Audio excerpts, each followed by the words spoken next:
ബഹുമാനപ്പെട്ട അധ്യാപകരെ, പ്രിയപ്പെട്ട കൂട്ടുകാരെ, ഇന്ന് ഓഗസ്റ്റ് 15 ഇന്ത്യക്കാരുടെ പുനർജന്മത്തിന്റെ ദിനം.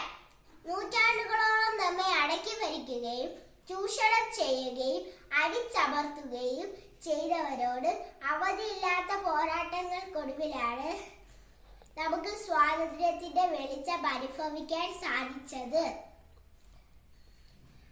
മഹാത്മാഗാന്ധി, നെഹ്റു തുടങ്ങിയ ആയിരക്കണക്കിന് ധീര നേതാക്കൾ ഉണ്ടായിരുന്നു നമുക്ക് മുൻപിൽ. ജനാധിപത്യം, മതേതരത്വം, സോഷ്യലിസം, നീതി തുടങ്ങിയ അനേക മൂല്യങ്ങളുമായി നാം ഇന്ന് 79ാം സ്വാതന്ത്ര്യ ദിനം ആഘോഷിക്കുകയാണ്. എല്ലാവർക്കും എൻ്റെ സ്വാതന്ത്ര്യ ദിന ആശംസകൾ നേരുന്നു. ജയ് ഹിന്ദ്.